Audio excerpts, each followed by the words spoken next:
Assalamu alaikum to all. Today the lecture topic is collecting data using secondary sources. हमने पहले तीन methods पढ़े हैं, observation method, interview method and the questionnaire method, जो कि हमारे पास मेथड्स थे प्राइमरी सोर्सेज के, जो कि एक तरीका है हमारे पास। जो ऑब्जर्वेशन मेथड अब हम क्वालिटेटिव रिसर्च में यूज़ करते हैं, इंटरव्यू मेथड को हम क्वान्टिटेटिव क्वालिटेटिव दोनों में यूज़ कर रहे होते हैं, और जो क्वेश्चनियर है वो हमारे पास होता है क्वान्टिटेटिव मेथड होता है हमारे पास डाटा कलेक्शन का। तो आज हम डिस्कस करेंगे सेकेंडरी सोर्सेज से हम लोग डाटा किस तरह से हासिल कर सकते हैं, किस किस जगह से हम लोग डाटा कलेक्शन कर सकते हैं इसकी, तो कहाँ से यूज़फुल होता है, उसमें हम डिटेल में पढ़ेंगे इसके क्या फ़ायदे हैं और क्या नुकसान हैं। तो लेक्चर को स्टार्ट करने से पहले जिन लोगों ने अभी तक मेरे चैनल को सब्सक्राइब नहीं किया, उन सबसे रिक्वेस्ट है कि वो मेरे चैनल को सब्सक्राइब कर दे और बेल आइकॉन को क्लिक कर दे, ताकि हम लोग रोज़ रोज़ मिलते रहें और एक दूसरे की नॉलेज को इंक्रीज़ कर सकें। तो चलते हैं लेक्चर की तरफ। तो हम लोग सेकेंडरी सोर्सेज जो हैं वो क्यों यूज़ करते हैं?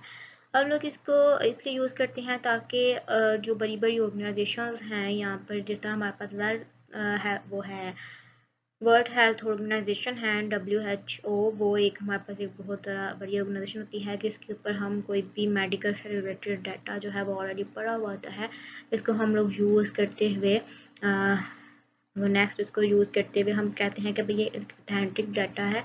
तो आपके पास इतना टाइम नहीं होता, जब आपके पास ज़्यादा टाइम ना हो और आपने रिसर्च करनी हो, तो आप कहते हैं कि हम एक ऐसा टॉपिक ले लेते हैं जिसका डाटा हमें इजीली मिल जाए और जो कि हम घर बैठ के ही उसकी कलेक्शन कर लें, उसको इजीली से मर्ज कर लें, ताकि हमारी रिसर्च जो है वो इजीली हो जाए। ठीक है, तो इस पर्पज़ के लिए हम लोग सेकेंडरी डाटा जो है वो यूज़ करते हैं कि जो ऑलरेडी इंफॉर्मेशन अवेलेबल होती है उसको यूज़ करते हुए हम अपनी रिसर्च को कंप्लीट करते हैं। अब किन किन तरीक़ों से हम अपनी सेकेंडरी सोर्सेज जो हैं उनसे डाटा कलेक्शन कर सकते हैं। अब आता है कि गवर्नमेंट है और समी गवर्नमेंट पब्लिकेशंस। गवर्नमेंट और सभी गवर्नमेंट के कुछ अदारे हैं जहाँ पर कह लें कि रेगुलर बेसिस पे कुछ होते हैं, कुछ अदारे हैं, कुछ मंथली बेसिस पे काम करते हैं, कुछ ईयरली बेसिस पे काम करते हैं, जो लोग कलेक्शन करते हैं डाटा की, और उनका रिकॉर्ड जो है वो पड़ा हुआ होता है इंटरनेट की कुछ वेबसाइट्स पे, कुछ स्पेसिफिक वेबसाइट्स हैं वहाँ पर पड़ा होता है। जिस तरह वर्ल्ड हेल्थ ऑर्गेनाइजेशन है, गवर्नमेंट की वेबसाइट है जिस पर ये सारा का सारा रिकॉर्ड पड़ा होता है, जिसको हम यूज़ करके अपनी रिसर्च को कम्प्लीट कर सकते हैं इजीली। जैसे कि फॉर एग्जांपल ये कह लें कि सेंसस का डाटा पड़ा होता है, उसके बाद वाइटल स्टैटिस्टिक्स में आ जाता है हमारे पास death rate, birth rate, marriage rate, divorce rate. ठीक है, सारे के सारे सोशल इश्यूज़ के रेट आ जाते हैं हमारे पास, फर्टेलिटी, मोर्टेलिटी, ये सारे के सारे वाइटल स्टैटिस्टिक्स हैं। उसके बाद के लेबर फोर्स सर्वे के बारे में डाटा ऑलरेडी पड़ा होता है हमारे पास, गवर्नमेंट ने कलेक्ट किया होता है।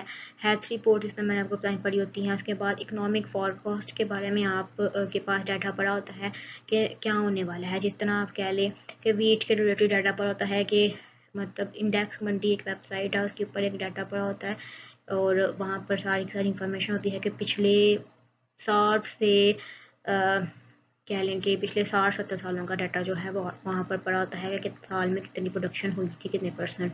तो जब भी हमने कोई फोरकास्ट करना होता है तो हमें कम अज़ कम जो है वो 100-150 कम अज़ कम 100-150 ऑब्जर्वेशन जो हैं, यानी कि पिछले 150 साल का, या पिछले अगर आपके पास ऐसी ऑब्जर्वेशन है जिसका इतना ज़्यादा पुराना डाटा नहीं है, तो आपको फिर भी उसका डाटा कम अज़ कम वहाँ पर पिछले 70 साल का जो है वो पड़ा हुआ होता है, जो कि आपने सिस्टमैटिक ऑब्जर्वेशंस को यूज़ करके आप कोई प्रेडिक्शन करते हैं, फोरकास्ट करते हैं। उसके बाद आ जाता है हमारे पास अर्लियर रिसर्च में क्या आ जाता है कि जो कि आपके पास ऑलरेडी रिसर्च हो चुकी होती है। जिस तरह अगर आप देख रहे हैं वीट प्रोडक्शन है, तो वीट प्रोडक्शन पे भी ऑलरेडी बहुत ज़्यादा रिसर्चेज हो गई हुई हैं, तो आप ऑलरेडी जिन आपके टॉपिक से रिलेटेड जो रिसर्चेज हो गई होती हैं उनसे डाटा लेकर उनमें देखते हैं कि उनमें क्या वैल्यूज़ आई हैं। अब इसमें मेटा एनालिसिस बहुत ज़्यादा पॉपुलर चीज़ होती है, जो कि सेकेंडरी सोर्सेज को यूज़ करते हुए किया जाता है कि वो एक वेरिएबल फिक्स कर लेते हैं, यानी कि अगर आपने वीट के रिलेटेड डिस्कस करना है या अनएम्प्लॉयमेंट के रिलेटेड डिस्कशन करनी है कि आप अनएम्प्लॉयमेंट देखना चाहते हैं, तो आप पिछले देखेंगे कि 50-60 आर्टिकल्स लेंगे अनएम्प्लॉयमेंट पे, और उसमें देखेंगे कि आप एक एनालिसिस और एक वेरिएबल्स में फिक्स कर लेते हैं कि आपने देखना है कि हमें हर आर्टिकल में से कोरिलेशन की वैल्यू को देखना है और उसको कंपेयर करना है। तो वो आपके पास मेटा एनालिसिस होता है कि आप पिछले जो 60 आर्टिकल्स थे उनको लिया, उनमें से कोरिलेशन की वैल्यूज़ को लिया और उनको कंपेयर किया आपस में, और देखा कि अब क्या वो रिजल्ट दे रहा है उसके प्रति, ठीक है। उसके बारे में अपने लफ्ज़ों में लिखा पुराने डाटा को यूज़ करते हुए, पुराने डाटा के एनालिसिस को यूज़ करते हुए। तो ये होता है कि आप जर्नल में से डाटा लेकर, जो ऑलरेडी पब्लिश आर्टिकल्स होते हैं वहाँ से डाटा लेकर अपनी रिसर्च को कंटिन्यू कर सकते हैं।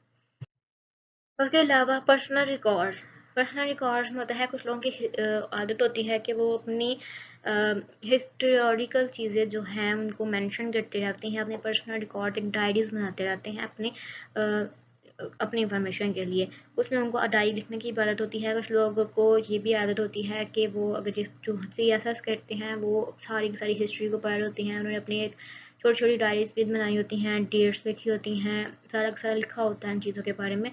तो वो लोग आप अपने पर्सनल रिकॉर्ड्स को यूज़ करके भी जो है वो एनालिसिस कर सकते हैं जो ऑलरेडी रिकॉर्ड हुआ होता है। अब जिस तरह कोरोना वायरस आया था, तो मैंने खुद कोरोना वायरस में रिपोर्ट्स इकट्ठी की थी, रिपोर्ट्स बनाई थी कि कब कोरोना वायरस स्टार्ट हुआ और कैसे हुआ और कहाँ कहाँ से वो डाटा कलेक्शन की कि मैंने कहाँ कहाँ पे कितने कितने केसेस हुए हैं, किस किस मुल्क में कितने केसेस हैं, ताकि एक प्रॉपर वे में मेरे पास डाटा हो बड़ा हुआ, ताकि आने वाले सालों में जब मदद हो, अगर मेरा दिल करे कि मैं इसके ऊपर स्टडी करूँ तो मैं उसको कंटिन्यू कर सकती हूँ। तो भी ऑलरेडी मैंने कलेक्ट किया हुआ सेकेंडरी सोर्स का डाटा है जो मैंने वेबसाइट से लेकर कलेक्ट किया था।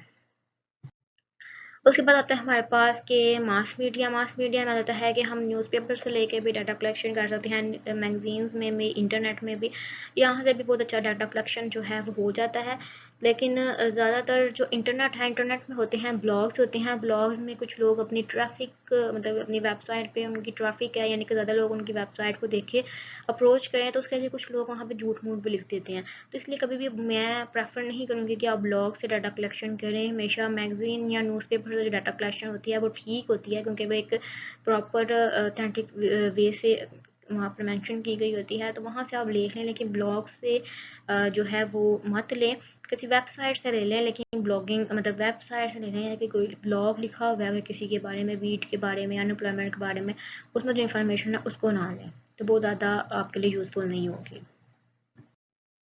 अब क्या क्या फ़ायदे होते हैं आपको सेकेंडरी सोर्सेज को यूज़ करने के लिए। सबसे पहला फ़ायदा क्या है कि ईज़ ऑफ एक्सेस, कि आप इजीली इसको एक्सेस कर लेते हैं, और आपको इससे बहुत ज़्यादा फ़ायदा होता है।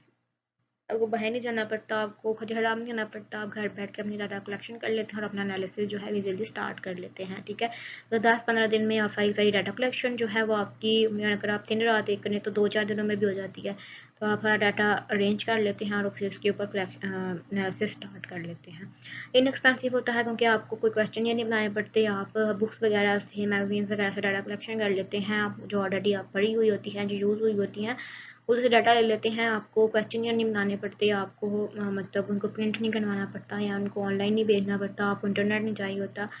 तो इन चीज़ों के लिए इनएक्सपेंसिव होता है सेकेंडरी सोर्सेज। टाइम सेविंग है, जिसमें मैंने कहा कि आप इजीली बहुत ज़्यादा कम टाइम के अंदर इसको स्टार्ट कर लेते हैं अपने जो है रिसर्च को, जबकि प्राइमरी डाटा में आपको पहले क्वेश्चनियर बनाने में बहुत टाइम लगता है, इसको फिलअप करवाने पे, इसको अरेंज करने में, तो आपको बहुत ज़्यादा टाइम दरकार होता है। उसके अलावा आप लॉन्गिट्यूडनल या कंपैरेटिव स्टडीज़, जो मैंने आपको कहा कि आप कंपेयर कर सकते हैं, जिस तरह हमने मेटा एनालिसिस करते हैं उस तरह आप ये काम कर सकते हैं कि और उसके अलावा आप लॉन्गिट्यूडनल स्टडीज़ जो हैं वो कर सकते हैं। आगे स्टूडेंट स्टडी होता है कि एक ही टॉपिक पर सेम रिस्पॉन्डर्स एंड सेम लोगों बंदों से, सेम पॉपुलेशन, सेम सैम्पल पर डिफरेंट वे से स्टडी करना, ठीक है। तो वो हमारे पास होती है लॉन्गिट्यूडनल स्टडी होती है, तो हम लॉन्गिट्यूडनल स्टडी कर सकते हैं इसके ऊपर। आप पॉपुलेशन को देख सकते हैं कि पिछले 5 सालों में कंपेयर कर सकते हैं कि पिछले 5 सालों में कितनी ज़्यादा पॉपुलेशन जो है वो ज़्यादा हुई है, कम हुई है। आप 5 सेंसस जो है पिछले 5 सालों को कंपेयर कर सकते हैं। तो उसके अलावा आप क्या कर सकते हैं, जनरेटिंग न्यू इंसाइट्स।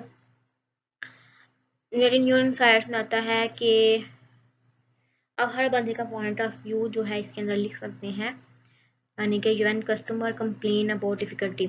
अब आपने एक ऐप बनी थी, फॉर एग्जांपल व्हाट्सएप है, तो व्हाट्सएप के ऊपर आप देखना चाहते हैं कि ये सही ऐप है या नहीं है, या फेसबुक है तो ये फेसबुक तो यूज़फुल है कि नहीं है। तो इसके बारे में काफ़ी लोगों ने लिखा हुआ होता है, उसके वो आप पॉइंट देखते हैं कि क्या लोगों के ज़्यादातर पॉइंट ऑफ व्यू पॉजिटिव हैं कि नेगेटिव है, या कौन कौन सी प्रॉब्लम जो हैं वो फेस करनी पड़ती हैं, ताकि आप उन चीज़ों को क्लियरली डिफाइन कर सकें। तो आप पीछे से वाला पड़ा हुआ डाटा को यूज़ करते हुए भी अपनी चीज़ों को इजीली एक्सप्लेन कर देते हैं।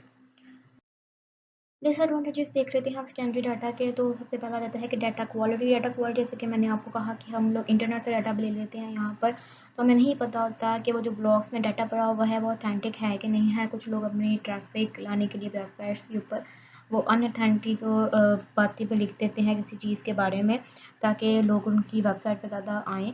तो उसकी वजह से जो हमें प्रॉब्लम फेस करनी पड़ती है कि वो ऑथेंटिक डाटा नहीं होगा, तो हमें प्रॉब्लम फेस करनी पड़ेगी। इरेलीवेंट डाटा आ जाता है कि अगर फॉर एग्जांपल हम सेंसस देखें, तो सेंसस कितने सालों से नहीं हुआ अब, तो सेंसस ना होने की वजह से हमारे पास डाटा कलेक्शन बहुत पुरानी पुरानी पड़ी हुई है। तो हम वो पुरानी ही चीज़ों को लेकर अब मेंशन कर रहे होते हैं कि 10 साल पहले का सेंसस यूज़ करके हम ये अंदाज़ा तो नहीं लगा सकते कि अब क्या होगा, हो रहा है या आने वाले सालों में क्या होगा। वो तो हो चुका ना।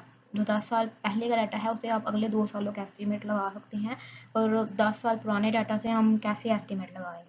तो एक इररेलेवेंट वे में डाटा कलेक्ट करना, फिर इररेलेवेंट उसके आंसर्स करना, उसमें प्रॉब्लम आ जाती है, जो कि बहुत बड़ा नुकसान होता है हमारे पास सेंट्री डाटा का।